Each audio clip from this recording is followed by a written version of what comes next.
So we're looking at a 2020 Ford Explorer with rear air conditioning. So if we look at, here's the picture. Now this is where you don't even need to have to read.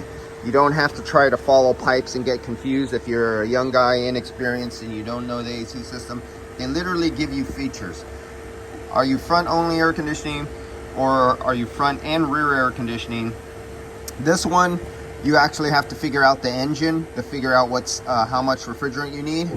On this one, they're exactly the same. Front and rear air conditioning, it's both almost 1,000 grams. So basically you have $300 in refrigerant right here, because this is YF refrigerant, R1234YF 1234.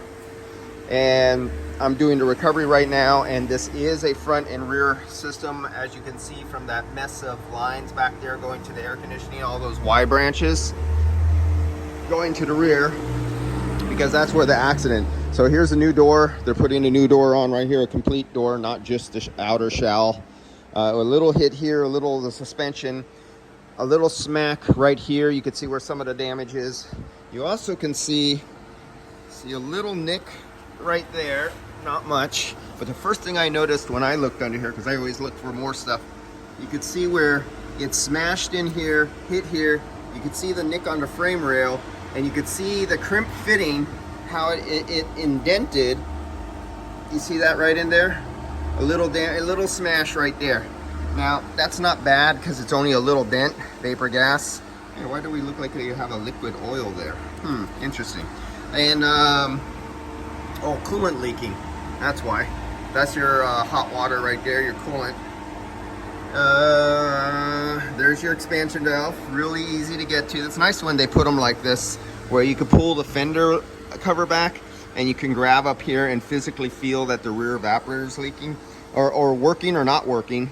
So you can tell if you have a air dampener problem, because if you got hot air coming out inside but you grab here and it's cold, you know it's your dampener problem. Probably your hot coolant bypassing. This is a really tight turn for a rubber hose, and that's why I looked at it as I was walking up to this vehicle. I said, this looks like it got hit a little bit, and you could see that little hit right there. So it kinked it a little bit, and that made me look at the rest of it back there. So this little hit pushed in, and the frame rail actually got buckled.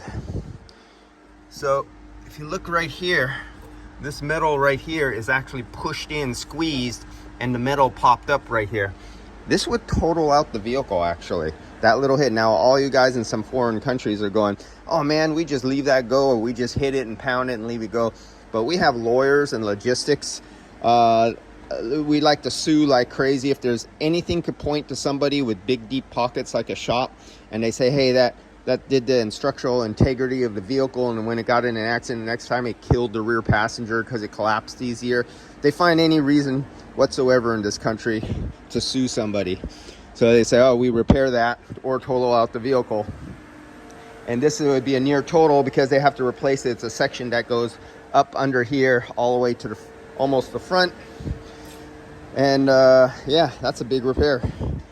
And they didn't know about the air conditioning in the rear, and that's why I'm getting this call right now, because when they dug into it and popped it off, you have the whole rear heating and air conditioning assembly right here. You can see how the vents go off. This would be the intake right here, coming in here. So this would be your return. It goes through either the heater core or the evaporator core to get hot or cold. Goes through the blower, gets pumped back out, and then goes to your delivery system, which is this big vent right here, and then gets distributed out between the 4 air nozzles from the top.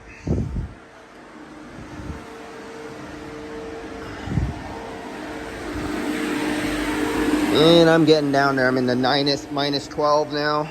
So I could open the high side, because I won't get no liquid out now, because it's already almost gone. And oh, that's it on this one. I don't think there's nothing more here that's interesting air conditioning wise. We got a front end accident. That's a total out, I think, on that Toyota. I think she said it hit right here. It bent both nose frame rails. The frame rails that come up to the front, they're both bent. So on this vehicle, that's a total out. And so I will not be doing that one. This one is, oh, that's the Audi, so that'll have all the funky stuff up here. But at least it's a simple one. It's not heat recovery, or it's not a heat pump system.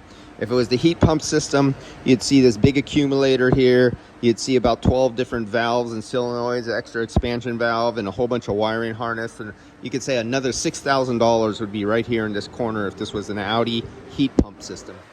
But this is just a simple one. All right, guys, I'll see you later. Leave you off with this, and catch you on the next one.